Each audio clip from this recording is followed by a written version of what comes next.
You are listening to the Marketing 32 Show with your host, Brett Allen. Hi, Brett Allen here, host of the Marketing 32 Show, where I connect with leading dentists, dental influencers, and industry experts to uncover the latest and greatest to help your practice grow and thrive. This episode, as always, is brought to you by our team here at Marketing 32. We are the only dental marketing team that I know of that is truly invested in your growth. We have that performance guarantee, so if you're not growing, you don't pay us. We really want to partner with practices and help them grow and add value. Learn more, you can go to marketing32.com. We set up a quick discovery call, see if this is a great fit for both of us, and we'll set you straight. Quick shout out to Trish Jones. Recently had her on, a new friend of mine. She's all about educating teams on dental lab materials and how you can implement that process to educate your team so you reduce reshapes, reshades, all that overhead that can come with, mistakes with labs. So check that episode out if you want to learn more about all of that stuff and what Trish Jones is doing. Excited to have a new friend of mine, Ryan Corby, on the show. Ryan is the CEO and co-founder of Smile Advantage, a dental membership and payments platform built as a better alternative to the big box membership companies.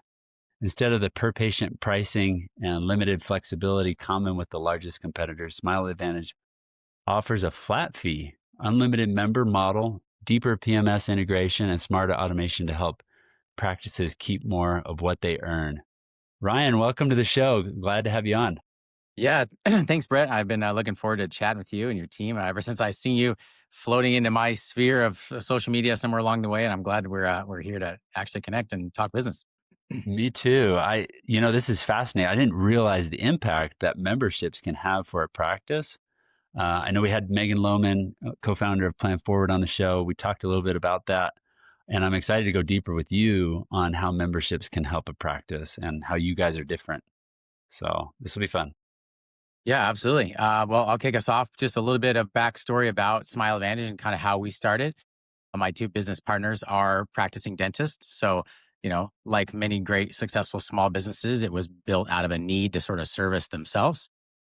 My backstory is sort of a marketing guy, tech guy. And I was partnered with them and kind of crossed paths through some other circles several years ago and decided to sort of take on Grow and Smile Advantage together and sort of bring my business marketing automation sort of techniques into them with their idea.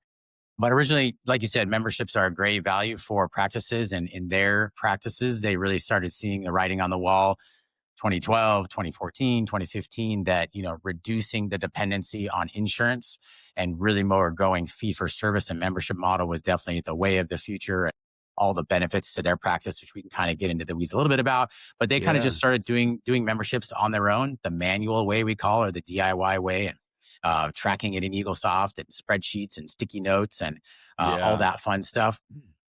And then, as they were thankfully successful with it, starting to see patients and members slip through the cracks and payments get missed, they started seeing sort of the need for, more of a tool to manage it. Looking at all these other systems they have in their practice about tools and software that they have, really sort of started making sense. So that kind of continued our journey to sort of build something really that would work great for them. And then that kind of just spread through colleagues and friends and through the industry. But from day one, their goal was to build something that they would be comfortable and excited to tell their colleagues and friends about, not just to like functionality wise and the model of membership, but really a financial model that works best for them. And so that's kind of where we decided to take a little fork in the road with the one or two other competitors that were sort of a little ahead of the game with us with developing software. And it really was that pricing model. And at the time, they had shopped around and said, should we build this ourselves, or should we, go sign up with one of the companies that's established? Right. And they quickly found out how expensive that would be with how successful their membership had been already. So that's kind of where we went with building our own tool. And at that fork in the road, really our decision was to stick with the flat fee model for the software. Yeah. And that's one of the biggest differentiators with us. The tech stuff, kind of ponies back and forth between our companies. But we decided from day one, we wanted something that would increase every new member, would increase the ROI of the practice, and not sort of nickel and dime the practice as they grow. Because we want them to be successful and they want to be successful with it. So that's a big thing that we decided from early on. And that was sort of just scratching the surface with the software. And that's kind of where we're at. So, we always like to say we were, just like, Megan coming from the industry had planned for it, saw a need in her little world of the clinical Yeah. side of it, and seeing the need and the impact for patients and practices. Obviously we were, with that same belief, and Yeah. how we do things a little bit different. Like I said, is a pricing, and, we still are operating in the practice. So we get to use, day in and day out beta testing with our own offices. So that's really good feedback. And we get a very, very quick feedback loop from what works and what doesn't. And we're just constantly evolving what our software can do, and fix the needs that we need for ourselves. Better management, better communication, quicker Yeah. turnaround time with processing applications, better automations to keep the system working better. So that's really what we've spent a lot of time and effort in there, about why we started Smile Advantage. Yeah, that's cool. Thanks for the backstory. I love that you've taken that approach of just a flat fee and not a per member pricing model.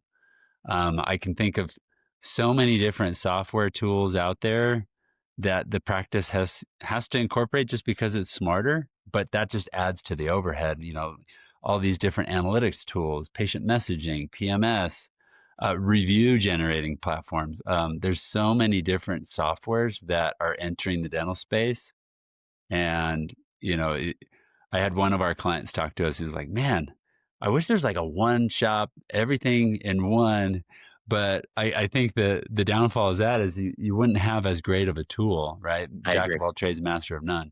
Yeah. So I do think it is valuable to have great platforms and pay that fee. But I like that your pricing is just flat. There's different billing platforms out there that can charge you the percentage, the merchant processing fee. They collect that percentage. There's newer ones coming on the scene now that are flat fee based on total volume that you're doing. So that anything that I is coming online where it's truly a value add for the practice, like you guys, that's just a flat fee to use the tool. I think that's great. Yeah. And early on, membership was sort of just this like, leftover. Like, if you don't have insurance, you don't have anything else, then we have this like thing that we call, it's like the cheapest Yeah. car on the lot. Like, that is afterthought. If you've got nothing else, we've got this Right. savings plan, and we'll put you on that. And it's sort of like the last option. And, Right. our opinion is long gone are those days. I mean, there are offices that still say that and think that, but your membership should be your leading thing. Like, that's what you do first. And if you have insurance, you can use it, or vice versa. And so that being said, it should be first and foremost at your practice. And therefore it should be growing, not, oh, we've got 6 patients and it's just an afterthought sort of thing. It's just a downsell. Yeah. Yeah, it should be Let's a front sell. Yeah. Let's talk about that. So, how are you mentioned earlier, you guys are doing some things to really help this be successful for practices. What are some of those strategies that Smile Advantage implements to really help you take a membership plan to next level, even use, to get off of insurance if you're wanting to go, switch to fee for service? Yeah, a couple of things. There's the tool side of it, to make our tool, and I say the tool, our platform, more seamless with the tools that they're already using. Like you said, there's just a plethora of different dashboards and screens and logins and all this Yeah. stuff that they're already having to manage. And so we realize that every new tool that's put in front of the team is another potential hurdle or lack of use or whatever. So we really try to tie into the practice management software as much as we can, and we put a lot of time and effort into that, so that things like, within our dashboard, they can see all their patients that are on the schedule for the day, and see a Oh, readout, cool. which ones are members, which ones are not, which ones Oh, that's have an helpful. insurance listed. And then in a single click, they can see that patient on the schedule. And that's all real time sync for their day, their schedule. And in one click, they can create that, basically sync and create a membership, and create that patient, then add a membership to them. And then they're linked permanently with their, I'll just say Eagle software, their practice management software, from there going forward. So we just started realizing, where are the hindrances?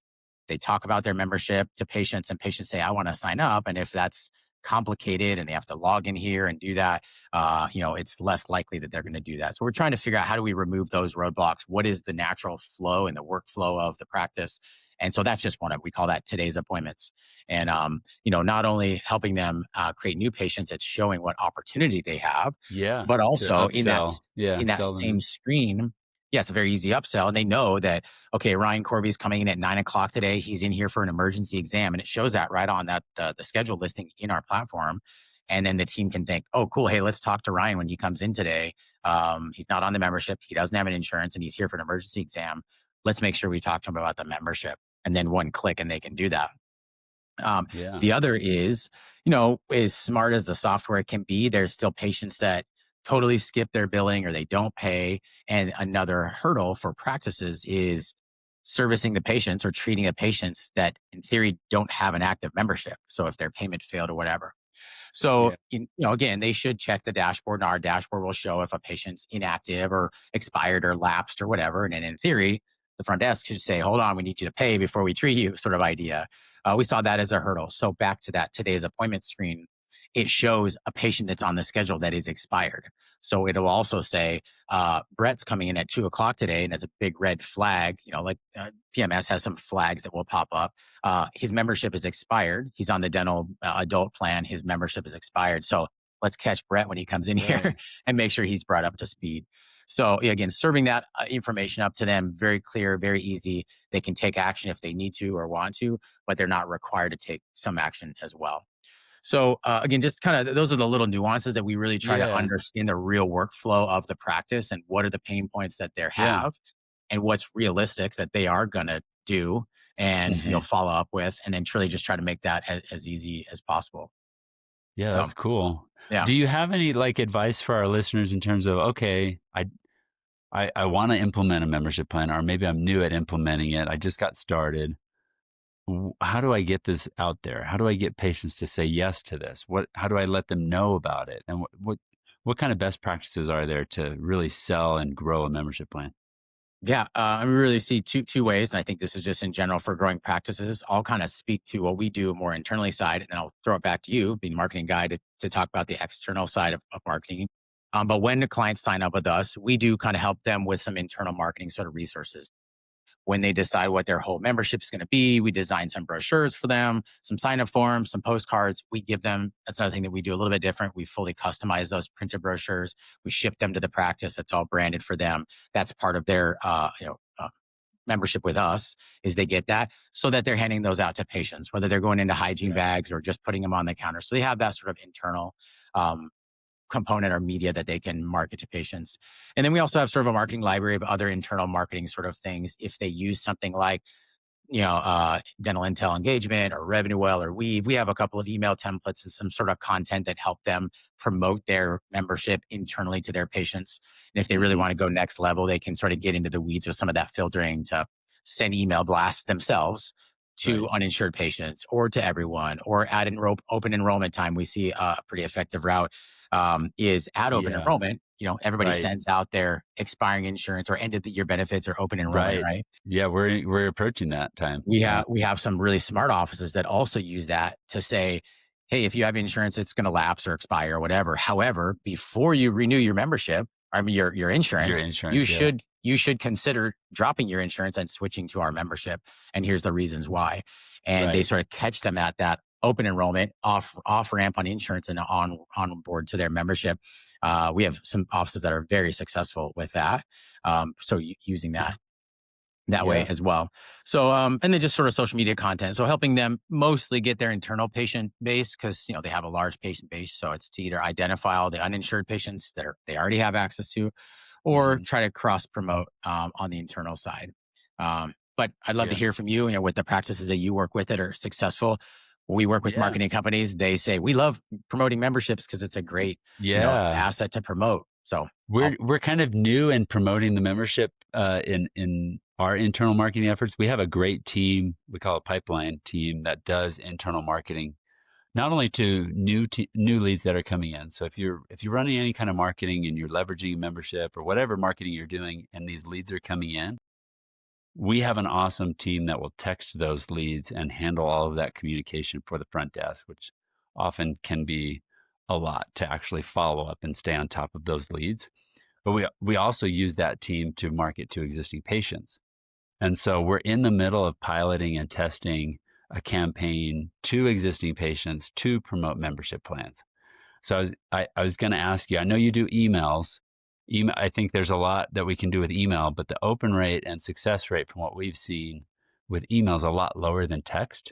I mean, if you go on your phone right now, and you probably like me, you have thousands of unread emails, but only a couple, maybe a Sure, couple unread texts, right?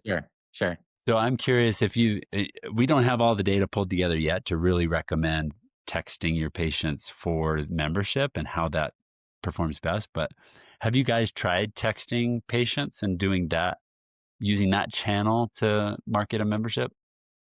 Currently, our platform does text and email, but it's more about renewals and that sort of stuff. So we don't Okay, like a necessarily reminder through our platform, we're not doing outbound or marketing to the messaging like list. that necessarily. We Got do it. encourage them sort of in our onboarding and training say, yeah, Sure. if you do have something like DI or Weave or RevenueWell, here's some Right. ideas. And we have some basic templates, but that's really kind of on them. So we haven't got into that lane of Yeah. actually managing that themselves. But to answer your question, yes and amen, I- like 100%. yes. If they use something like RevenueWell and or Weave, they can send out a Put it text in message. there. They get a great response. But also to your point, you get a big blast out there. How does somebody managing the responses? And they get a response to that message weaved in between multiple appointment reminders. And so how is Yeah. that sort of funnel? And, again, most dental offices, they're not managing sort of a secondary CRM sort of system when having a team, like your team sort of is supporting that and Right. having that is beneficial. So honestly, I'm Yeah. excited to hear how as Yeah. you're I'm prototyping excited to that, share it. your success with us. Yeah. Cause I'd love We've to had promote that. we've had amazing success with texting patients, getting them back in, doing marketing to the list beyond just appointment reminders and recall. It's time for that annual hygiene. So I'm excited. Once we have all the data kind of pulled together to share, um, I'm excited to share that because I think we're seeing some really cool things happening. But Yeah, let, absolutely. so let's talk more about you guys and how you guys are changing the industry, so to speak. What beyond just the flat fee, and we've touched on some of these things already, but what are some things that make you unique? Yeah, I mean, I wish we could say we invented the model of membership dentistry. Obviously, we did not. But Yeah. what when we kind of say that we do next gen memberships, really what the future looks like. What does that look like, and where do we sort of merging the original concept, which in reality is, if you think about a membership, it's just basically a bundled amount of services put into sort of a little financial vehicle and put a little bow on top and making it easy for the patients to sign up and say yes. And that's not rocket science in itself. But now, where a lot of practices are needing those to be efficient and the technology to support and scale that, that's where we're sort of pushing into sort of that next generation of that. So, again, making it easier and more seamless with the practice management software, easier to Right. onboard, Yeah, we talked about easier that. to know utilization of how many cleanings have they had or what's the actual value. Okay, your patient paid $400 for their membership for this year, but they also spent $37,000 in cosmetics and everything else. Right. So what's the Right. value of that membership patient? And most of the other platforms just sort of track what that basic value is. You got 100 patients at $300 a month, and that's your membership value. In Right. The reality, it's recurring revenue. Yeah. $750,000 because of all this other sort of stuff. So we want to try to continue to feed that back in so that they know how powerful and supportive their membership as a whole is. Yes. So Yes. we're kind of weaving a lot of those data points back into the platform to show them what those You values can are. actually So see then that in there. you can actually see that. Yeah, absolutely. So That's way cool. when you I click on a patient profile in our platform, it real time pulls before and after their membership. So if they were a oh, patient for cool. 10 years and then they just signed up for your membership, we have this sort of visual timeline that shows all the treatment and every single Oh, crown and build up cool. and cleaning and the fees. It pulls straight out of the PMS, what they've spent. And then we sort of put a little flag in the timeline there, and it says they signed up with the adult plan on October 1st, and then they had 2 cleanings and cosmetics after that. So you can really see Yeah. that timeline, and it'll do the math, kind of tell you at the bottom. So giving a better picture of really how healthy or profitable their membership, it really is. So that part of it is really That's neat. sort of again at that next generation. And then sort of to land the plane here, really it's all of the other payment tools that we're trying to bring, like the modern merchant services payments world and the dental membership world Yes. together with Yes. that.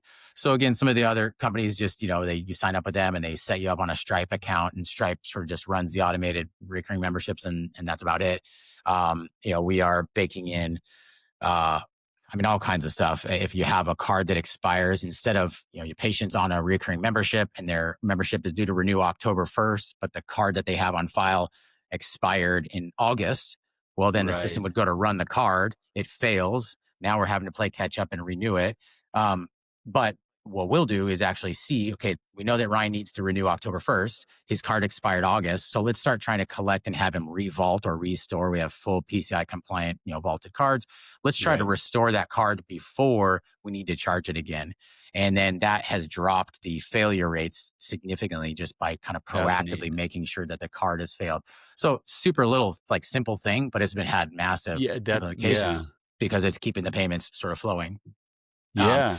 And then some of the other ones just are, text to pay and online payments. And when a balance is due, some of those other more streamlined payment technologies, that there are some cool platforms out there that do that, but they're sort of disjointed from the membership portion of it. So that's some of the newer stuff that we're trying to bring together of real modern day payment tools. Platform fees and surcharging, where the patient pays the card fee, is obviously a whole nother new sort of one that's taking, catching fire. And are you guys helping with that? I see a lot of that where we have a beta program right now. Credit card pay. Yep, we have a beta program right now that will allow the practice to offset up to 100% of the card fee. And there's other avenues if the patients don't want to do that. We're even developed a little widget where if the practice wants to sort of like cover the fee for the patient, we kind of got some cool customer service tools where they can say, "Hey, Sally, you've been a long time patient of ours. This is a standard process now, but we're going to go ahead and like waive the fee for you." So we kind of give them some flexibility still to have that white glove sort of service. So that's another huge one that's coming out that, that to practice is so weird. It's still such a controversial thing. You're in the Facebook groups and somebody asks about that and it's like, everybody's on opposite sides of the aisle, like, bickering about it. It's like crazy. I think it's great. I think if you can add that revenue back in by saving on the credit card fees. That's right. I've seen a lot of people say that it's not like their patients actually don't mind paying a little bit more with the credit card or paying by cash. They appreciate the option. Right. Yep. Yeah. A lot of those other things that really help, our pricing model on the platform and those things. Again, at the end of the day, we're trying to help support the small business owner. And that's, we work with a couple of small to medium-sized groups, but our real heart and passion is the private practice owner.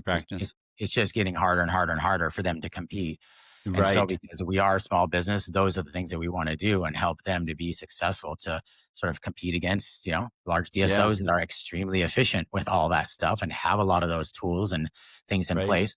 So what are the things that we can do to help them still be attractive to their patients to keep their fees down?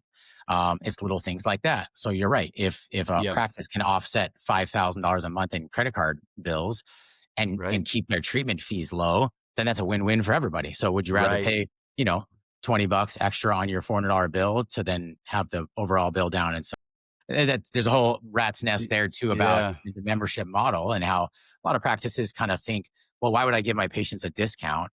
Well, if you're not sending it to insurance and you're not writing it off, insurance is way more of a discount. You're giving a 40% discount if you're using insurance. Yeah. So you can lower your price and collect more and still be a win-win. So it's, it's kind of, it's an easy concept. I think it was Gary Takas on the show when we were talking about this, how insurance was originally a form of marketing. Right. Create this group of people that need dental work and then refer them to in-network doctors, right? But the cost of that, 30, 40%, is way more than if you were to switch to a membership plan and hire somebody like our team, where you're only spending maybe 5 to 10% of total revenue towards marketing. Right. So, yeah, that's a and huge the quality epiphany. of patients is better. The loyalty is better. The staff hours is better. You're not spending hours on the phone verifying insurance. It's just a better experience for everybody. Yeah. And I think Megan was talking about this, but I've seen the data in the industry that patients that actually sign on to a membership actually get the dental work done that they need done versus the insurance patient who just wants to know if it's covered by insurance. Yes. Yeah. Right. Yeah. My partners call that treating to the nearest deductible. It's like, well, what is my insurance going to cover today? And I'll just do that. Whereas if it's super straightforward, hey, you need a crown. Here's our membership fee. You get a discount on that. Done deal. Totally. It's a much. Myself personally, my wife's a college professor, and we have okay dental insurance through the college, and we don't pay for that. We drop it. We have a private membership with our own, one of our own clients because it's a better deal for us. It's just less hassle. There's no middleman and all that stuff. So Yep. Well, we're about out of time. I want to be respectful of your time and our listeners. let's wrap it up in typical Marketing 32 show fashion. What's one epiphany, or if we could help that doc have that push that one domino over that would ripple effect across everything, or have a big impact for them in their practice? What would be that piece of advice? It's easy to sort of sell our tool and our technology as a tech guy is. And that's definitely a critical, powerful piece into the equation here. But really, the ones that we see are very successful are when the whole team really buys in on it. Mm, This is we sign up for sign with us, or I'll give it to you anyways. We put together a little cheat sheet of sort of scripts and stuff. And so many offices, unfortunately, say, "Oh, our treatment coordinator takes care of the membership stuff," and that's sort of the part of the whole flow there. But the offices that are just killing it with memberships, the assistant's talking about it, the front desk is talking about it, the person on the phone talked about it, heck, the yeah. doctor's even talking about it. So every single spot in the office, if the patient, which is great, that's an opportunity for membership, is being mentioned about, the membership is being mentioned to them in all corners of the office. Those are just bulletproof successful. And then the whole team's motivated to talk about it and do it. And when you've got that sort of real team, or at least the majority of the team buy in on it, they're very successful. And then our tool does its job, and that's cool, and it helps with those parts of it. But really, the ones that say, "This is You have something to we're sell doing. it. This is the Yeah. future of our practice. This is why it's great," and you get buy-in from the team, thinking like, "This is great for everybody. This is great for me as a Yeah. staff member. This is great for the profitability of this office, so that we can have a job. This is great for the patients," and you really sell that hard, um, and get the team belief in it. Man, they just go crazy, and they are extremely successful with their memberships. So we always Team like to try to buy-in. do that. We can only coach and consult that so much, but I'd say if there's one tip sort of for a practice owner that's looking at that, of course, sign up with us and use our tool, and we'll help you get there. But really consider, like, what is that buy-in that you can sell to your team? If you're working with a coach or a consultant, like, bring that up. And we love working with a lot of coaches and consultants because they believe that and they sort of downline that to their clients. But yeah, if there's one thing that you could really buy in to see your membership being from an afterthought to a leading successable thing in your practice to do all the stuff that membership promises, really just getting the team Team to buy-in. latch onto it and buy into it is a really, really successful thing. So that'd probably be my Yeah. ending note encouragement. Yeah, I can echo that with marketing. If you are working with a marketing team, or someday you work with us, the clients of ours that actually have integration with, like, we feel like an extension of their team is Mm. aware of what we're doing. Team buy-in is huge, and I think that ripples across lots of different facets of practice management. Yeah, Yeah. absolutely. They do such a Yeah. good job in getting the team to buy in and all this sort of stuff, and like membership and marketing should be no different. Yeah. Yeah. Yeah. Well, Ryan, this Awesome. was awesome conversation. Yeah. Where should we send people? Smile Advantage, your website, or if Yep. they want to talk Just with you specifically, or yes, yeah. smileadvantage.com is our website there. Quick and easy. A little alert will go to our entire team. You can find me on LinkedIn as well, Ryan Corby.